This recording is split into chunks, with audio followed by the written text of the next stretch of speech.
जमशेदपुर आगामी विधानसभा चुनाव के लिए भाजपा द्वारा घोषित उम्मीदवारों की सूची में समर्पित पार्टी कार्यकर्ताओं को दरकिनार करने को लेकर समर्थकों में काफी असंतोष और आक्रोश को देखते हुए भाजपा नेता सह सामाजिक कार्यकर्ता शिव शंकर सिंह ने सोमवार को चुनाव लड़ने की घोषणा कर दी है। शिव शंकर सिंह ने कहा कि पूर्वी में एक परिवार के द्वारा पार्टी नेतृत्व को दिग्भ्रमित किया गया, इससे सभी कार्यकर्ताओं में पीड़ा है। वे कार्यकर्ताओं के मान एवं सम्मान की लड़ाई लड़ रहे हैं।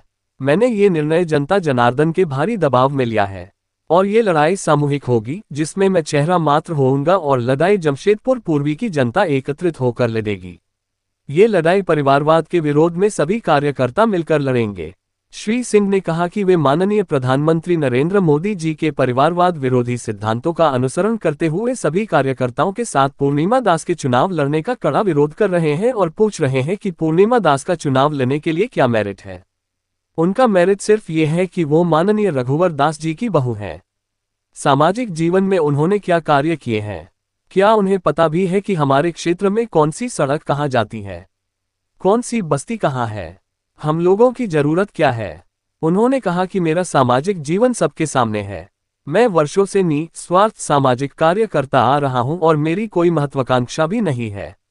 पार्टी किसी भी सामान्य कार्यकर्ता को टिकट देती तो हर चुनाव की तरह हम सभी कार्यकर्ता चट्टान की तरह उनके साथ खड़े होते। राजनीति की शुरुआत सामाजिक जीवन से होती है। हम लोगों ने तय किया है कि 23 अक्टूबर बुधवार को दिन के 12 बजे नामांकन करेंगे, जिसमें भारी संख्या में समर्थकों का हुजूम शामिल होगा। ज्ञात हो कि शिव शंकर सिंह के कार्यालय में रविवार को एक महत्वपूर्ण बैठक आयोजित किया गया था, जिसमें काफी संख्या में जमशेदपुर पूर्वी की जनता ने एकत्रित होकर संगठन का परिवारवाद के हत्थे चढ़ने का पुरजोर विरोध किया। आगामी विधानसभा चुनाव के लिए भाजपा द्वारा घोषित उम्मीदवारों की सूची में समर्पित पार्टी कार्यकर्ताओं को दरकिनार करने को लेकर समर्थकों ने काफी असंतोष और आक्रोश दिखाया था। मौके पर मौजूद समर्थकों ने पूर्णिमा दास के चुनाव लड़ने का कड़ा विरोध किया था एवं विधानसभा चुनाव में सामाजिक कार्यकर्ता शिव शंकर सिंह का साथ देने की बात कही थी। शिव शंकर सिंह ने कहा कि बीजेपी कई बार राष्ट्रीय एवं क्षेत्रीय पार्टियों के खिलाफ परिवारवाद पर हमला करती है और दूसरी ओर समर्पित कार्यकर्ताओं को दरकिनार कर परिवारवाद आखिर किस दबाव में कर रही है। मौके पर उपस्थित भाजपा की वरिष्ठ नेत्री व प्रदेश कार्यकारिणी सदस्य राजपति देवी ने कहा कि पार्टी में नारी शक्ति का प्रतिनिधित्व करने वाली कई योग्य महिलाएं थी, फिर एक परिवार विशेष से टिकट देना नारी सशक्तिकरण के नाम पर परिवारवाद और वंशवाद की पराकाष्ठा है। अटल आडवाणी एवं जनसंघ काल के सभी अभिभावकों का नमन वंदन करते हुए शिव शंकर सिंह ने पूर्वी की जनता से नामांकन में सम्मिलित होने हेतु भारी संख्या में उपस्थित होने का आग्रह किया। मौके पर मुख्य रूप से जनसंघ काल के नेता रामरेखा सिंह, भाजपा महिला मोर्चा की पूर्व जिला अध्यक्ष व वर्तमान में प्रदेश कार्यसमिति सदस्य राजपति देवी, भाजपा अल्पसंख्यक मोर्चा के पूर्व जिला महामंत्री मोहम्मद वाहिद, मुखी समाज के अध्यक्ष मनोज मुखी, सरदार रोमी सिंह, समाजसेवी मुन्ना अग्रवाल के साथ भाजपा के कार्यकर्तागण एवं पूर्वी विधानसभा के हर क्षेत्र से आए आम जनता बड़ी संख्या में उपस्थित हम लोग चुनाव लड़ेंगे। हमारे जितने भी शुभचिंतक है, कार्यकर्तागण है, उनका दबाव था कि आप इस विषय को लेकर आगे बढ़े और विरोध में आपको चुनाव लड़ना होगा। हमने आज सुनिश्चित किया कि हमें चुनाव में उनके विरुद्ध जाना है। हमने आज आपके माध्यम से बताना चाहेंगे कि हमने चुनाव की जो पहली प्रक्रिया है पर्ची लेने का, हमने आज उसका पर्ची खरीदा है। लगभग 2:30 से पौने 3 बजे के लगभग ये हम लोग ले लिया है और आज इसीलिए हम सभी लोग आपके बीच में ये बताने के लिए आए हुए हैं। मित्रों, हम बहुत ही दुखी मन से ये काम कर रहे हैं। पिछला जो 10 साल 12 साल का जो काल रहा भारतीय जनता पार्टी माननीय मोदी जी का, इतना सुंदर काल रहा कि हम लोग गर्वान्वित महसूस करते थे अपने कार्यकर्ताओं के बीच में जाके, अपने वोटरों के बीच में जाके। लेकिन अब किस मुंह से जाएंगे वोट मांगने के लिए, किस मुंह से जाएंगे उनको बताने के लिए, अपने वादाओं को वादा खिलाफी करने के लिए। तो इन सब दुखी मन से हम सभी लोग आज आपके सामने आए, अपनी बातों को, पीड़ा को सामने लाए। आप हमें जानते हैं, जितने भी पत्रकार बंधु हैं, फोन बज रहा लगता है, जितने भी पत्रकार बंधु हमें जानते हैं, करीब से जानते हैं। मेरा कोई उद्देश्य, राजनीतिक उद्देश्य नहीं था। मुझे बहुत शौक नहीं था कि आप सांसद विधायक बने, लेकिन ये मजबूरी जब पैदा हुई, जब हमारे कार्यकर्ता आए, जो हमारे साथी आए, सहयोगी आए, वो उनका कहना था कि आप चुनाव में आइए, अगर नहीं आएंगे तो ये परिपाटी एक नया परिपाटी चलेगा कि 25 साल एक नेता को हम लेके चले, उसके बाद उनके परिवार आएंगे, हो सकता है उसके बाद भी कोई परिवार उनका आएगा, तो यहाँ के कार्यकर्ता, यहाँ जो और भी लोग हैं उनका क्या होगा। तो इसके विरुद्ध में हम लोग सब यहाँ पर आए हैं और हमने आज सुनिश्चित आपको कर दिया कि हम चुनाव में आ चुके हैं और भगवान की जो मर्जी होगी वो होगा। हटा दीजिए।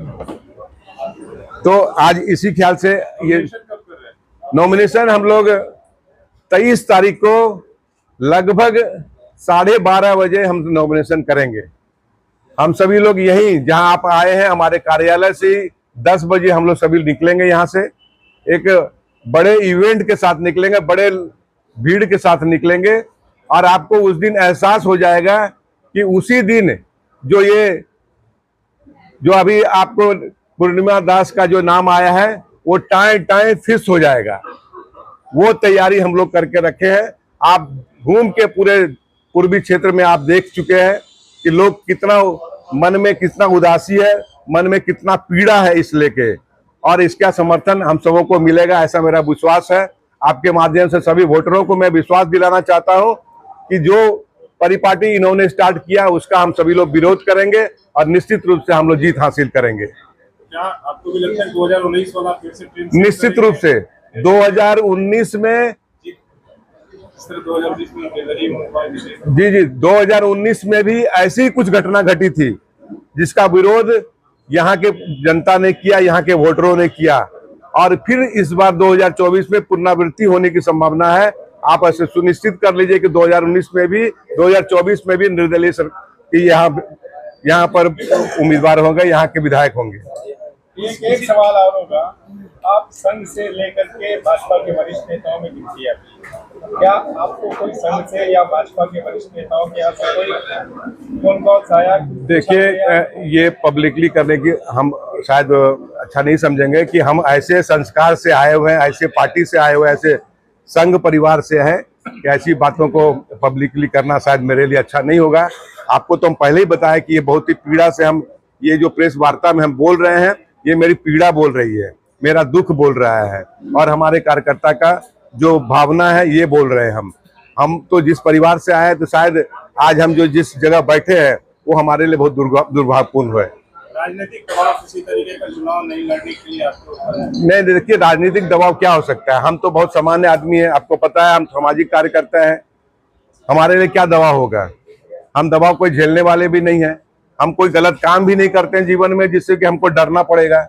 हमारा कोई ऐसा व्यवसाय नहीं है जिससे हमको डरना पड़ेगा। हमने जीवन में कोई ऐसा कर्म ही नहीं किया जिससे कि हमको डर है, इसलिए कोई दबाव हमारे पर नहीं चलने वाला है। हमारा जो वोटर है, हमारा जो कार्यकर्ता है, वो ही मेरा बल है, उसके आधार पे हम आगे बढ़ेंगे।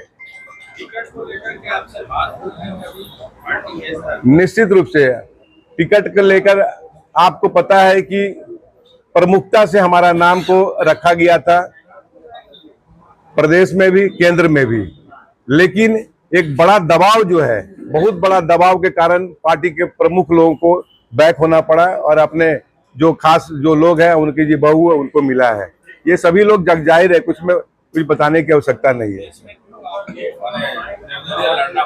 देखिए, लगभग 2 से 3 बार हम माननीय हमारे जो पूर्व के यहाँ नेता थे उनसे हमने मुलाकात की और उनसे इच्छा जाहिर भी किया, क्या आप लड़ना चाहते हैं, क्या आपके परिवार लड़ना चाहता है, लेकिन उन्होंने स्पष्ट कहा कि नहीं, इसमें हम नहीं लड़ना चाहते हैं, ना हम लड़ेंगे ना हमारा परिवार लड़ेगा।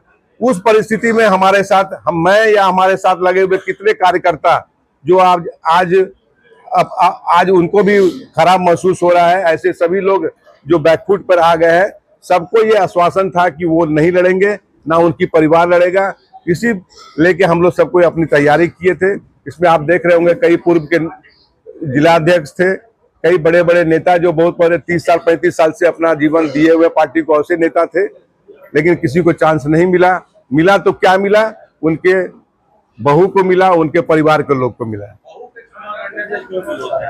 देखिए, तब तो ये बहू ही क्यों, हमारी बगल में बैठी हो हमारी दीदी क्यों नहीं, 30 साल अपने जीवन को, 35 साल दी है अपने जीवन को। और भी बहनें आप देख रहे हैं, सबको मौका मिलना चाहिए। उनको ही बहू को क्यों मिलना चाहिए? उनके बहू से ये पूछा जाए कि भुइयाडीह और भालूबासा 7 नंबर जोन और 6 नंबर जोन कहाँ है, पहले उसका एड्रेस बता दीजिए, तब हम समझेंगे कि आप प्रत्याशी हैं। कभी आप पार्टी के कुछ कार्य में नहीं है, सामाजिक कार्य में दिखे नहीं है, तो ऐसे लोगों को मिलने से अच्छा था कि हमारी बहुत बहनें हैं जो 30 साल 40 साल से अपना योगदान दे रहे हैं, पार्टी को समर्पित कार्यकर्ता है, वो उनको भी मौका मिलना चाहिए। नामांकन हम करेंगे 23 तारीख को। समय लगभग वही है कि 12 बजे के लगभग होगा, 12 से 1 के लगभग यही सुनिश्चित किया गया। अभी तक क्या समर्थन मिल रहा है जनता का, आपको क्या लग रहा है? देखिए, अभी तो आपका भी सर्वे हो रहा होगा, आप भी अपने ये दिन भर का सर्वे में आप जरूर रिपोर्ट लिए होंगे कि सभी लोगों के जबान में ये बैठा हुआ है कि ये जो उम्मीदवार का डिसीजन हुआ है सरासर गलत हुआ है।